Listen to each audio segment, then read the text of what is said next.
this is a bigger game for you than it is for Manchester City. Do you genuinely think it's plausible that Manchester United will finish above Manchester City at the end of the season? But I don't think he should be rated as, one of the top 5 keepers in the world. Manchester United are the champions of Europe again.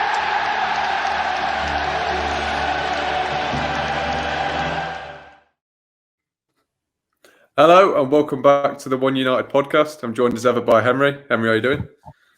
Yeah, could be better. You? I'm in positive mindset going into this weekend, and we're joined this week by, I think for the first time on the podcast, we're joined by two really brilliant guests. We're excited to have them on. So, Carl and Gaz from BBC Radio Manchester. How are you guys doing? I'm all right, mate. Similar to you, dreading this weekend. I love it. Oh, look at it. I absolutely love this. Do you know the years of torment and bullying I had in the lead up and after derbies as a kid? Now I just get excited about them. So yeah, I'm buzzing. I cannot wait for this weekend. Even when Man United get one over on us like last season, I don't care about last season. I'm here for this one right now. So yeah, I'm confident. Do you not think, though, mate, that whenever United play poorly or we have a really bad game and Ole Gunnar Solskjaer's job's on the line, that's when we pull off a big win? No, because it doesn't bother me. United are a poor team right now in terms of not just like the not the squad or kind of the way they're performing. I mean, as a club overall, all right. From where United have been to where they are right now, I love it.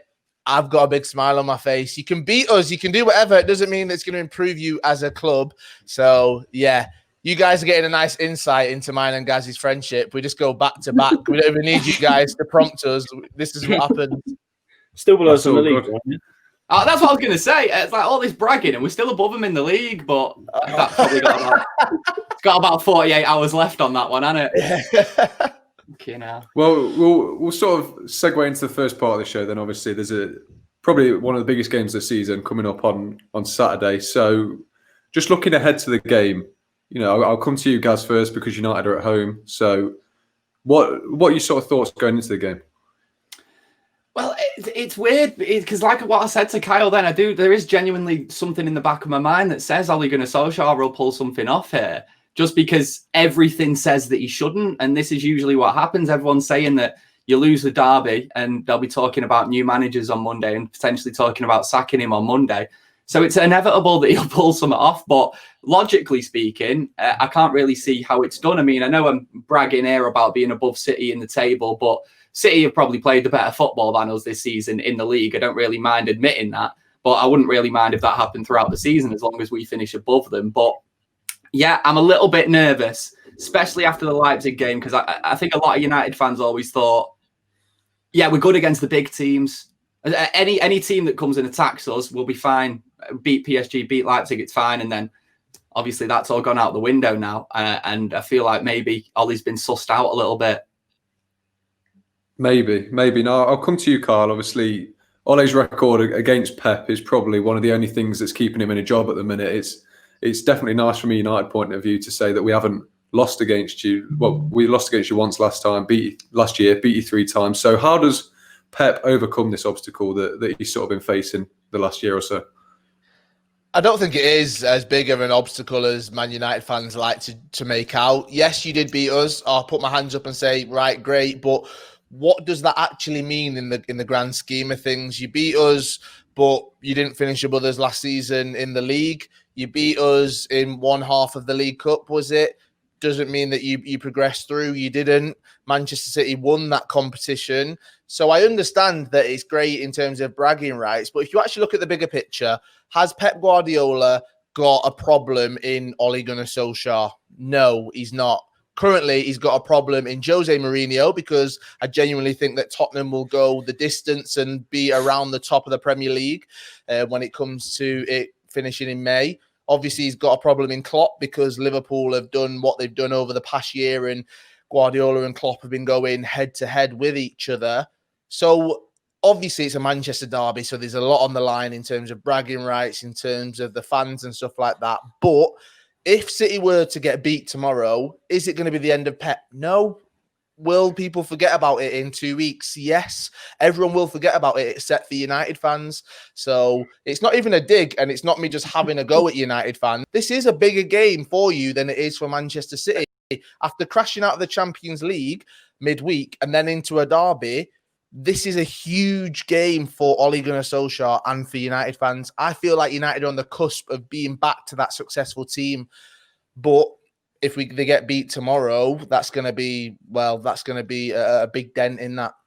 Do you not think it's all like amplified a little bit when it's United? Like people, like you say, people won't be calling for Pep's head on Monday if you lose that game, as they shouldn't be. I don't think people should necessarily be calling for Ole's head either if he loses at the weekend. But it seems to be that there's so many media reports that Ole's going to lose his job. And I feel like it's just because we know that United gets more attention when things are going bad at United. People naturally want to know about it more. And it's probably a bit of like Schadenfreude of other football fans wanting United to suffer. So why do United fans do it then? Henry, James, why do you guys call for Ole's head at times? Because it's not just the media. It's not just other football fans. It's United fans that are doing it. I'll leave this one to Henry. Yeah, I'll say, I mean, as for the weekend, you know, it'd be nice to win. We are playing against League Cup FC, so it'd be nice to win that game. And in terms of Solskjaer, it's so inconsistent week in, week out, and that's the problem I have more than anything. I mean, as I said, we lost to Leipzig, crashed out, we were awful, and we'll probably go and beat you on tomorrow anyway. It doesn't really make a difference. So, you know, we just turn up on some weeks and don't on others, and it's incredibly frustrating. I mean, you know, Pep and his billions can't win the Champions League, and there's not much attention on that. But when Ole's not at the Champions League, and what, we third in the league now? Fourth? I think we're sixth. Right now, I think we're a bit below that, but we've got a game in hand. If we win that game in hand, we go one or two games in hand anyway, and we can go 2 points behind Spurs if we win. So it's not. Can I ask a question then? Yeah. Can I ask a question, Henry? Would you not rather support, or would you not rather that Manchester United were a team that were more consistent, that were in the Champions League, were competing in that competition still, were week in, week out, not conceding goals and having to fight back X amount of times already this season? Would you not rather have a team that does all of that than just beat Manchester City twice in the season and beat Pep and his billions in League Cup FC? Would you not rather a team that's more consistent and beats everyone else rather than just beating City? Yeah, no, 100%. But it's obviously the only thing we can shout about at the moment if we beat City with that poor.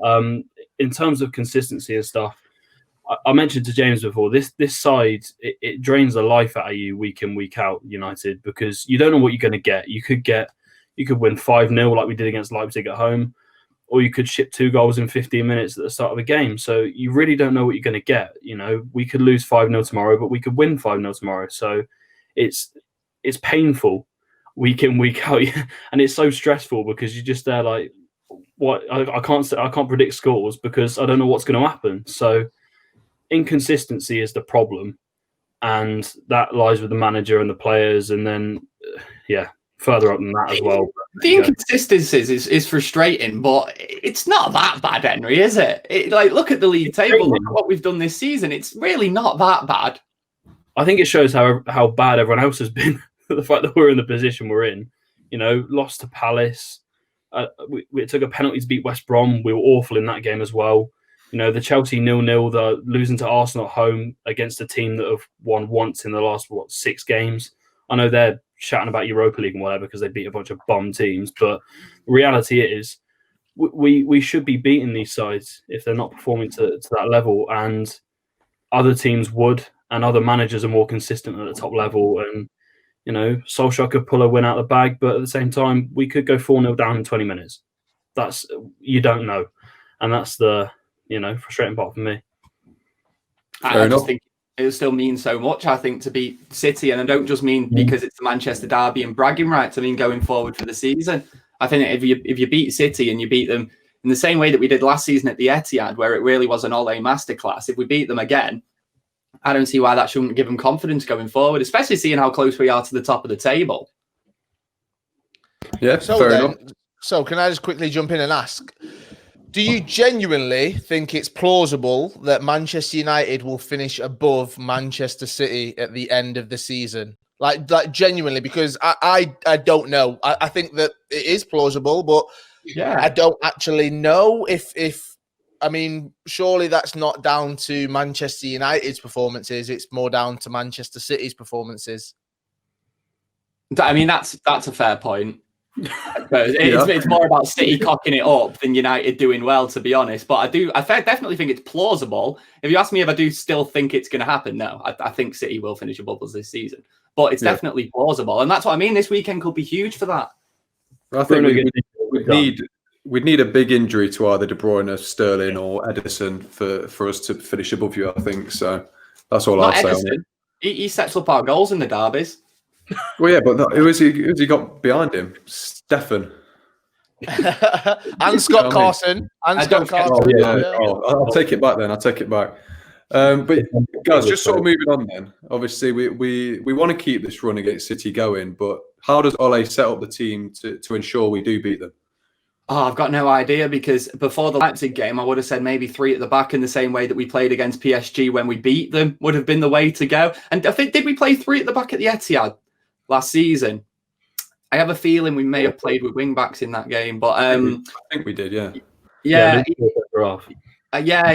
So I would have gone with that again, but seeing what Luke Shaw did at centre half against Leipzig, then no, absolutely don't touch that. I think you just go with the normal 4-2-3-1 that he goes with, but you won't see Pogba play, obviously, which sort of makes sense in a game like this. I think it's got to be Fred and McTominay, just because those two seem to work the best together. I think that you can go out there and you can find a defensive midfielder that does both of their jobs in one, but still, those two are the best unit. And I think when it comes to, keeping De Bruyne quiet and stuff like that, they're absolutely the key men. Maybe Matic, actually, because maybe Matic would be an important option, Matic or McTominay.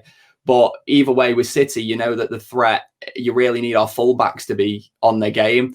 And Aaron Wan-Bissaka, don't need to say anything about Aaron Wan-Bissaka, but Alex Telles, I think he's looked brilliant in recent games. And going forward, he's one of the few players at United who's actually willing to put in a first-time cross, and it's pinpoint every single time.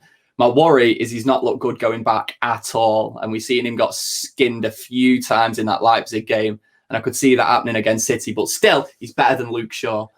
Do you not think, though, that Aaron Wan-Bissaka, I mean, I think he's world class. I think he's such a good defender, such a good fullback. But the game against Leipzig, he was at fault, I'd say, for some of the goals and actually his positioning. So his confidence might not be 10 out of 10 where it's been. The biggest thing for Manchester United, all right, somebody summed this up on Twitter, and I think it's perfect, all right. They said, I'll read it out. He said, if you ask 10 United fans to choose their best 11, you get 10 different teams. That's a massive problem. And that is the issue with this game tomorrow. We pretty much know how Manchester City will set out. From the game midweek, you go, all right, there's a couple of positions. Who plays the centre-back partnership? Stones has been great. You might throw him in there. Sergio Aguero scored. Could we see him in the derby? Who knows? But other than those couple of positions, you pretty much know the team, and you know the best team. For Man United, the best team, who knows? Everyone's got a different opinion on it because it's so inconsistent at the minute. Fair enough. Yeah, I think, well, just to sort of build on that then, Gaz, do you want to see Edison Cavani return to the lineup? Obviously, you mentioned about Alex Telles' crosses, and I think he's the only one that can really capitalise on those opportunities. So would you want to see him in from the start? I think Cavani has to start if he can, absolutely. He's going to be such a key player for us, especially if, and I know he's had a good season this season, and fair play to him, but especially if John Stones is playing, because I do feel like he is just a mistake away. And I kind of think that come end of the season, he won't be starting week in, week out for Man City, and they'll put Laporte back in there. But I think if you put John Stones in there, I think he'll have a real struggle tracking Edinson Cavani's runs, much more so than he would against Anthony Martial. I think he could potentially pocket him. I'd probably agree with you there. Now, Kyle, how you obviously say that City's team pretty much picks itself, but there's obviously a few variables in there. Now, we've seen United can be either very strong this season or very weak. So how do you set up that City team to not only combat United's strengths, but also exploit their weaknesses? I think we'll see the double pivot coming back into play. We know that Pep's been playing that quite a bit lately. So I wouldn't be surprised. For me, it will be John Stones and Ruben Diaz, the centre-back partnership, with Benjamin Mendy, Kyle Walker as fullbacks, obviously Ederson in net. And then it gets difficult in the midfield because I'd love Fernandinho to play. What sums him up perfectly is he puts out the fire. That's what he does with his tactical fouls, with his spatial awareness, with his passes and his ability to cut out a pass as well. I think that he would be brilliant, but I think we'll see Gundogan and Rodri in that double pivot role with Kevin De Bruyne in front of them. And then the front three, it's difficult, isn't it? Because again, I'd love Aguero to play, but I think we'll see Mahrez. I think that'll just happen. And then we'll also see Sterling in there as well as possibly Ferran Torres or Gabriel Jesus. Now, when you're looking at United's defence, you go, well, Harry Maguire, he's not been the best recently. He has been at fault. Yes, he's United captain, but he has been at fault positioning-wise for a lot of their mistakes and a lot of the goals. I think Pep will have picked up on that, definitely. So we'll see who goes up top. The battle in midfield will be interesting because obviously Bruno Fernandes is class, but if you somehow take him out of the game with this double pivot system, well, that then leaves us to win that battle with Kevin De Bruyne and him to give him the creativity to kind of cut past defenses with the passing and with his assists as well. So, yeah, I think we'll set up quite strongly. Obviously, it's a derby. It's a big game for us, but it'll be interesting to see who fills out that midfield position. Is it one in Fernandinho or the double pivot in Rodri and Gundogan? It feels like we're both trying to outdo each other with the most uninspiring midfield, I think. Gundogan and Rodri and McTominay and Fred, they're not exactly dynamic, are they? I mean, you say that, but I really think that Gundogan is underappreciated for what he actually does. And Rodri as well. Rodri does everything well, and he just does it. He does the job really, makes it look so easy. Is he slower than Fernandinho? Yes. Is his passing not as good? Yes. Does he like to go side to side? Yes. But there are positives to him bringing that. So it might be uninspired, but I'd rather those two than McSauce and Fred. I don't get Fred. I still don't get him. Henry, like, do you know more about what he does? Because everyone's been raving about him, obviously, before the game he got sent off. And I still wasn't seeing it then. There's a reason why City wanted him a couple of years ago. And you're starting to see it now, I think. Kind of Rodri for me is a bit of a wet flannel. Don't particularly like him. I think he's a big guy, but he goes down like a sack of shit, and it's embarrassing. I think Fred is better at breaking up the play. I think that's why Guardiola was so keen on getting him in the club. He's a new Fernandinho essentially. You know, his passing's got a lot better. I know he's getting caught on the ball a little bit more the last couple of years, but now he's got better at that as well. So, you know, I think he's kind of an all-rounder, and also he presses really high as well. And if you have him and someone quite slow in midfield like Matic or McTominay, sometimes they look like they're stuck in the mud. Whereas Fred is always busy and he's always kind of helping out. So he's a bit of an all-rounder for me, and I like him because he's got a lot of stamina, a lot of energy, and he'll do it for 90 minutes. So more than happy with him. Can I build on what Henry said there then? I think what you get with Fred is a very good big game player because like Henry says, he's good at breaking the ball up, but he sort of specialises in when teams attack with pace because he's probably one of the quicker holding midfielders in the league, possibly in Europe. And I think he uses that sort of energy and stamina to break teams up. But when he comes up against a low block, I don't think he's quite got that, you know, actual technical ability on the ball to offer anything. So that's why he doesn't perform well against sort of smaller teams, because his main asset in using his pace to break up play and get it further forward again isn't needed, is it? Because low block teams don't really attack. So that's why he's sort of seen as inconsistent because of the opposition that we come up against. So like you see against PSG this season, he was incredible, arguably man of the match. He kept their midfield quiet. It wasn't very attacking midfield, yes, but he helped keep Neymar quiet as well. So I think that's what he offers, but he can be very frustrating at times in that he is a bit inconsistent. His ball retention is terrible, I think, at times. And I think a lot of the time as well, some of the best tackles we've seen and some of the best interceptions and winning the ball back is from him losing the ball in the first place. But that's what I mean about the... I was just going to say, surely then the negative to that is when he gets himself sent off.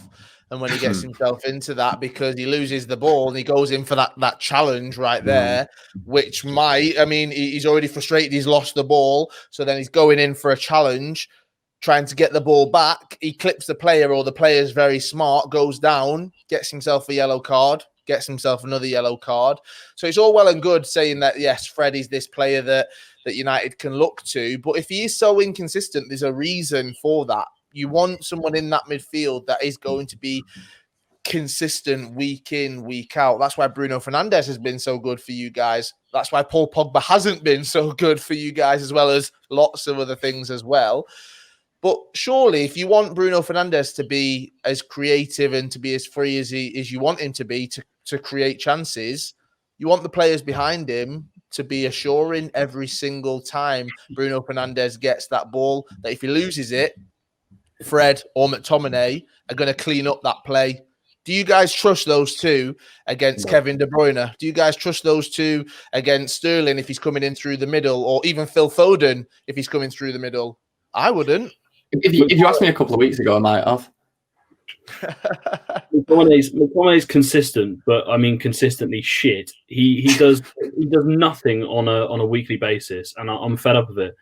You know, he gets in the team because he works hard. What? Who's this? McTominay. He works hard. He runs around the pitch. He's a glorified marathon runner. He literally just runs around the pitch and kicks a few people. And like I saw him try to play 2 forward passes in the first half against Leipzig. None of them hit their target. Seriously. I just think it's mad that you rate Fred and not McTominay. I'm the other way around. I think McTominay actually does have something to offer in more of a Darren Fletcher role in the team, if you like. He's passionate and you know, United bred and whatever, but that I don't care about that. I don't. But I just don't see technically. You know, he can do a 40-yard long ball. No, that's not his game. But I just don't. I don't know what Fred offers either, and I think that's what I mean. I feel like McTominay and Fred are both half a midfielder each. That's kind of what it feels like, and you've got to play them both to actually have a bit of defensive cohesion in the midfield. You can go out there. You can get what's his name from Mönchengladbach? Zakaria, is it? Yeah. He's a player who does what both those players do. Get him in. You know, go out in January and get him in. We've proven we can do it with Bruno Fernandes. I think that we've gone so long as United fans almost mocking City, saying, "Oh, you've gone out and spent." Like, remember when they bought the fullbacks? When they spent all that money on the fullbacks, and we mocked them, saying, "Oh, you're spending 50 million on fullbacks. Why are you going and doing that?" What did we do 3 years later? Spent 50 million on a fullback, which we should have done when City did it. We've got to stop almost judging and having a go at Man City for spending all this money when that's the reason that they're competing at the top. We earn more money than anyone. We are the richest football club on earth. Let's go and spend some of it. It goes in the Glazers. Yeah, it goes in the Glazers' pockets. Yeah, exactly. Definitely. Now, we were going to have a little segment about sort of your favourite old games, but I think because we're starting to run out of time, and I think this next segment will take longer than we think, so we'll sort of skip over that. So what me and Henry wanted to do was sort of pit you against each other. I don't think we'll get involved too heavily because it'd be a bit unfair 3v1, but we wanted to make sort of a combined 11 of United and Man City players. Now, I'm really worried. Current ones. Yeah. So I'm a bit worried it's going to be full City, but yeah, he's just going to say full City. That's exactly what. If you ask Kylie's team, he'll be a full City team. All right, no, I'm not okay, but we can all let's all do this because genuinely 3v1. I hope that you guys are actual good football fans and actually see how much better City are than United currently. Okay, so I'll start. All right, there's 2 players which walk into this City team. All right, currently 2 right now. All right. Marcus Rashford and Bruno Fernandes, they walk into this City team, all right, because the amount of games City play, you can play them. Then next behind that, you probably got Telles because the left-back position at City has never been cemented. And then I'd actually say Paul Pogba because him playing it with Pep Guardiola would be, I think, really, really good for him. Then you take another step back and I go, right, David De Gea. If we were playing Pep style of football, no, but he doesn't get in over Edison, but he's in that conversation. Edison's been crap recently, though, as well. He's made a few mistakes, mate. I mean, he's not really... He might have made mistakes, but he doesn't have to showcase what he's also capable of because City he doesn't have to do much during the game. So when he gets one or two things that happen, he might make a mistake.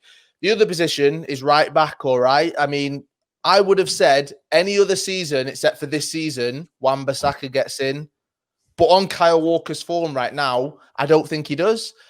So then there's two players. That's it. And that is, I genuinely think, would get into this combined 11 from Manchester United. I don't know who else does. I don't know. Maybe that's just me being a bit biased. I'm not sure. I think that there's maybe more of a discussion this season about the Ederson and De Gea thing, just because maybe Ederson's been caught out a little bit positionally, including the last time, obviously, you played Man United. So is David De Gea. David De Gea has been caught out, but I don't think as many times as maybe Ederson. I feel like De Gea has made one glaring mistake this season. I mean, Henry and James, maybe you'll remind me of another one, but I feel like, forgetting the Spurs game, to be fair, because all of them goals have been erased from my memory. But it was in the Leipzig game for the third one, which was obviously his fault. So why do we focus on mistakes then? Why not focus on who's actually a better keeper for their team? It is Ederson for distribution, for shot stopping. He doesn't have to do much anyway.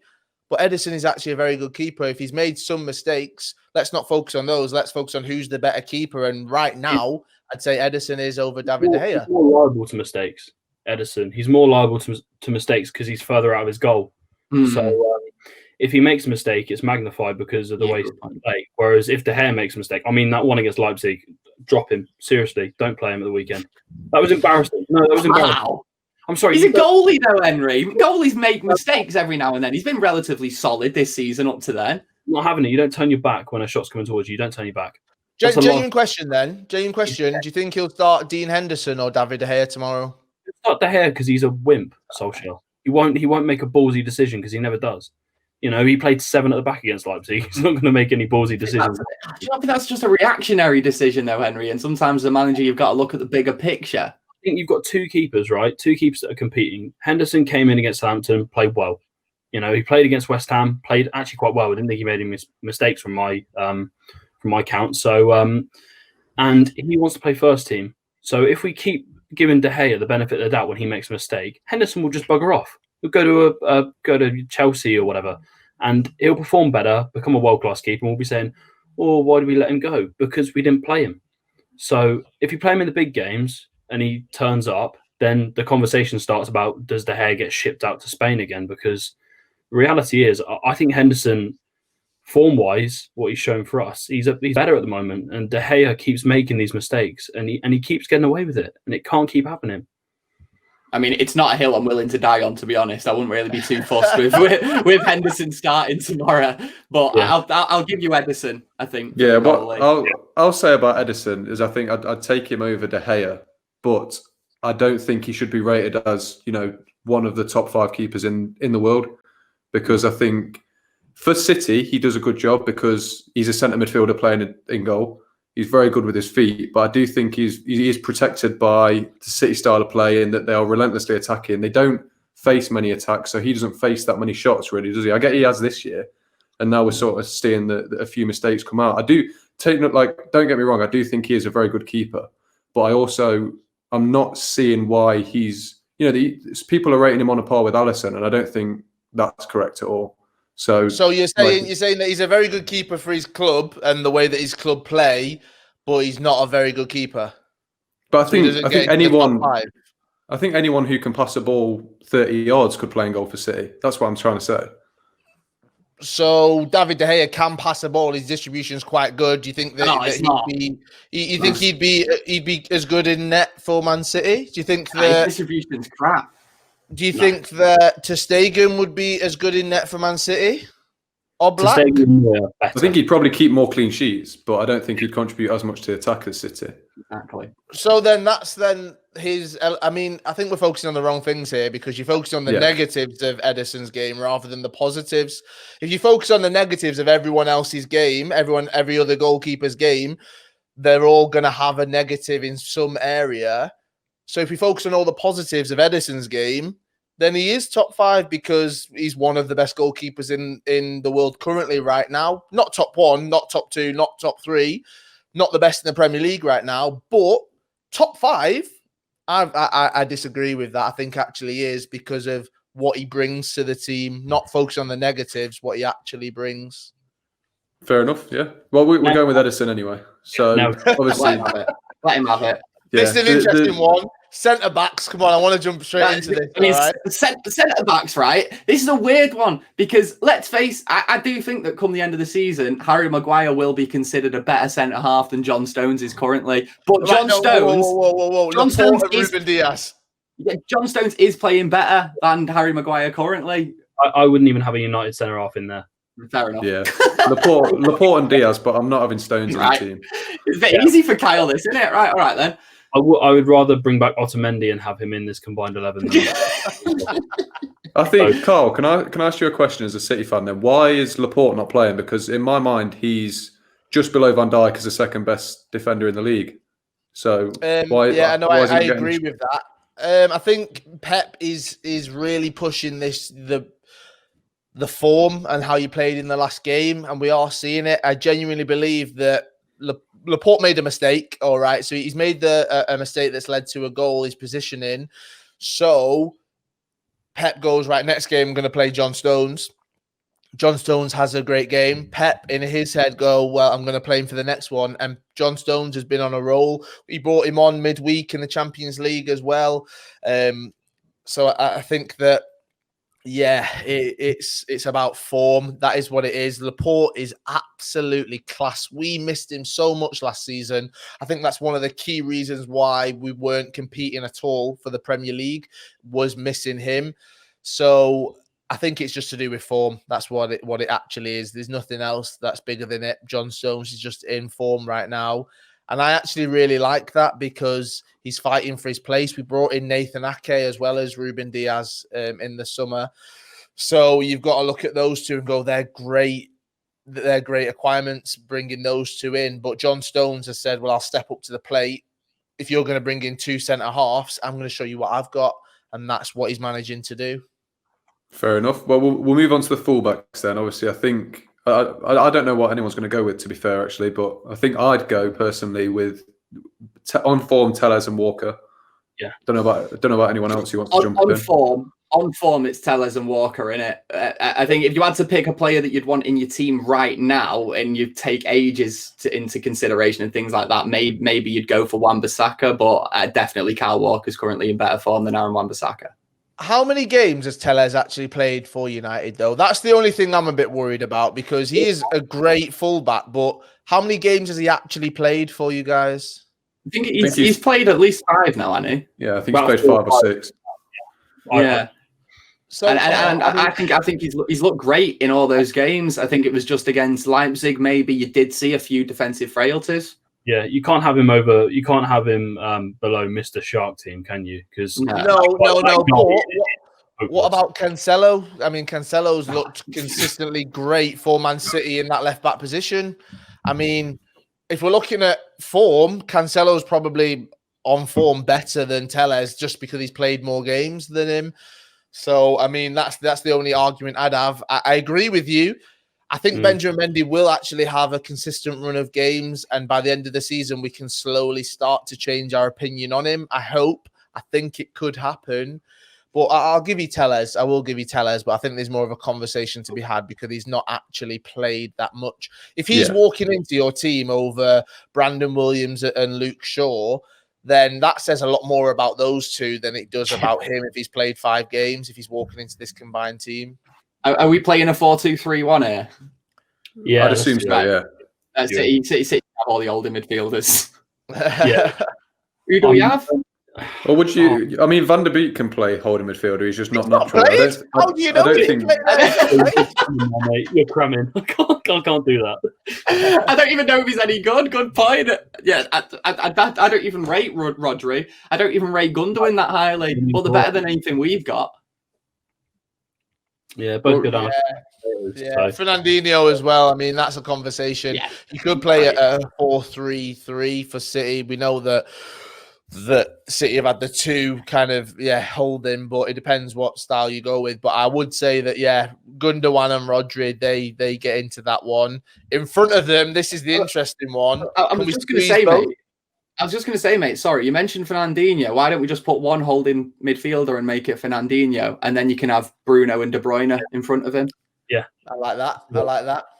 Let's do Yeah, that. that works. We'll go with that. Then. 4-1-2. Just out of interest, then, who would you go with between Bruno and De Bruyne if you had to? Bruno, form.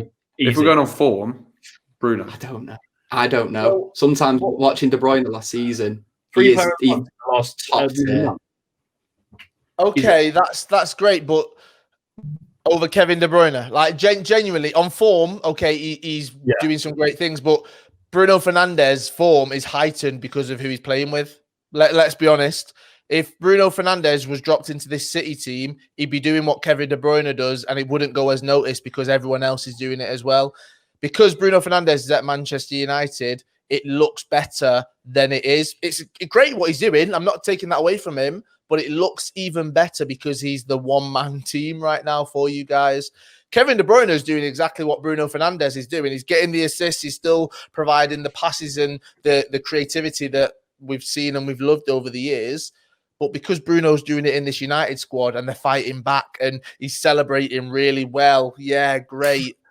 I mean, that looks better. That looks better than actually what it actually is. So let's just say both of them, okay? Do you not think though the way Bruno's taken this team by the scruff of its neck shows how good he is? Because this is something that quality players have failed to do during like you look at Pogba, he was the most expensive player ever at the time, and I don't think he has done anywhere near what Bruno Fernandes has done already, and Bruno Fernandes has been here less than a year.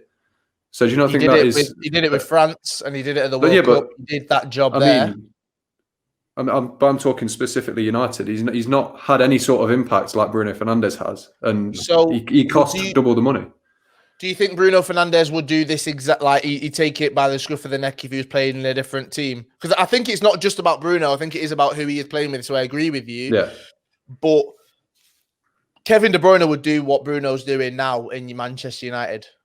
Yeah, but we can't. I don't say. I wouldn't say you can judge what he'd do in another team because he fits this team to a T.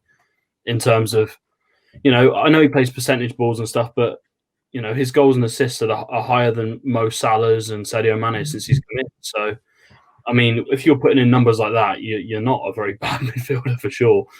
No, not at all. No, I'm not saying that. I think he's an absolute world-class midfielder. But Jack Grealish is also a world-class midfielder, but it looks a lot better because he's playing at Aston Villa and with the players that he's playing with. Let's be honest. And I mean, I think that Bruno Fernandes is having such a big impact. I'm probably playing devil's advocate a little bit here, but let's just agree on both of them.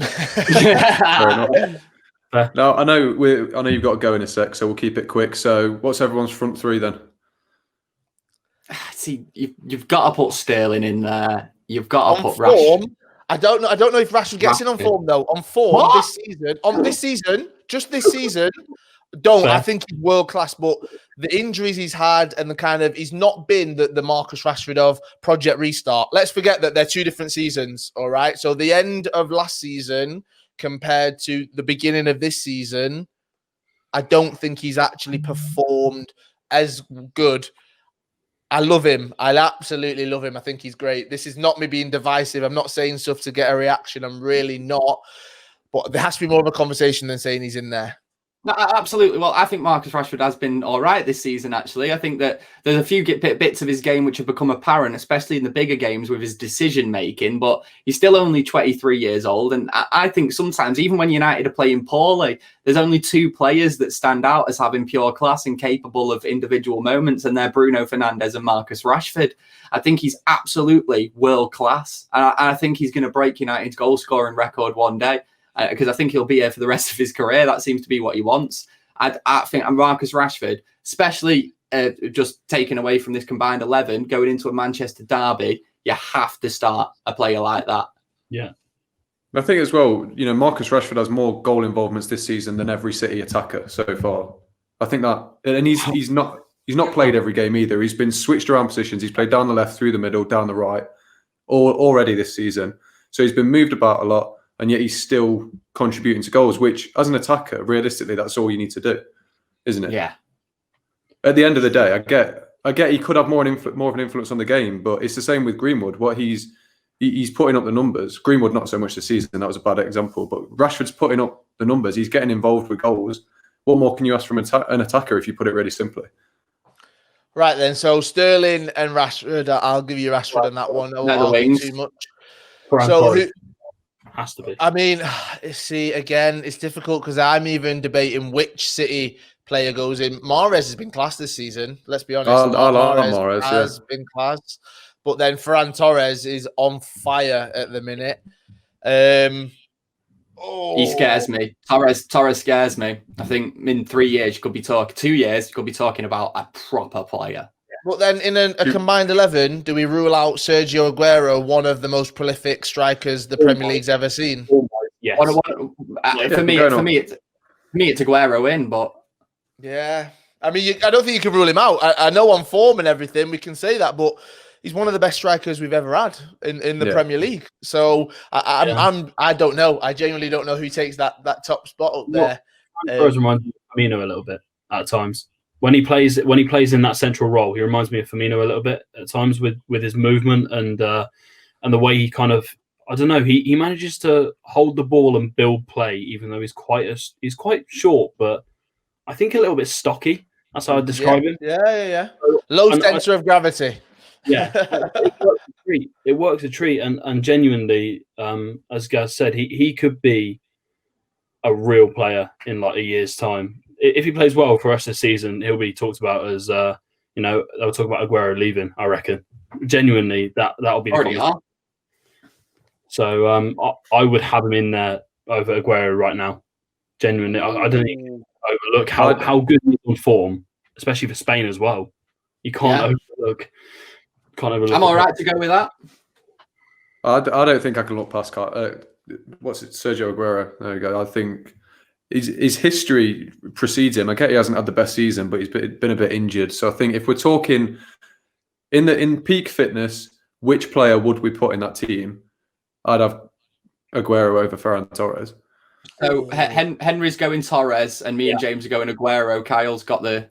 I mean, if you don't want to be awkward, pick Aguero. Sergio, it's got to be Sergio, hasn't it? I'm always going to put him in just for 93-20. But if you actually look at the records he's broke this weekend, if he does score 2, then I think he breaks the all-time goal scoring record for the derbies as well, which Wayne Rooney's got currently. Yeah, if you're putting that in a combined 11, though, Sergio, come on. I mean, he's at 32, even that age, he's class. I do agree, though, Ferran Torres, he is special. And I think we've got ourselves, for £20 million, we've got ourselves something very, very good. With our bum defence, you could score 5 at the weekend. We'll see. I'm not that confident. Well, I'm just thinking how nice it must be to have more than one competent attacker. I mean, I can't imagine what that could possibly be like. Imagine. But yeah, I think that's all the time we've got. Before we go, I'll get a quick score prediction from each of you. So Henry, go first. I'm not going to predict this, man, because it's going to be painful trying to. So whatever happens, and if I end up crying, then I cry. But if I think we'll end up with our heads in pillows. 3-2 United. Oh, fair. Kyle? 2 on Manchester City, I'm going to say. See, I was going to go 3-2 United because I can't ever predict United to lose. That's not what I'm about. But anyway, we'll call it a day there. Henry, as ever, thanks for joining me. Carl and Gaz. Oh, I love United fans. Honestly, you're so deluded. You're so deluded that it actually makes me laugh. The years I started this podcast talking about this, and I'll end it. The years of torment and bullying I had from Manchester United fans, to listen to you now, it makes it worth it. It actually makes it worth it right now. Just wait till Monday, mate. Don't count your chickens before the hatch. Anyway, I understand you've got to get off. So, Carl and Gaz, massive thanks for coming on. You've been brilliant. No props. And Emery, as ever, thanks for joining me. If you like the video, be sure to like and subscribe, and we'll see you next.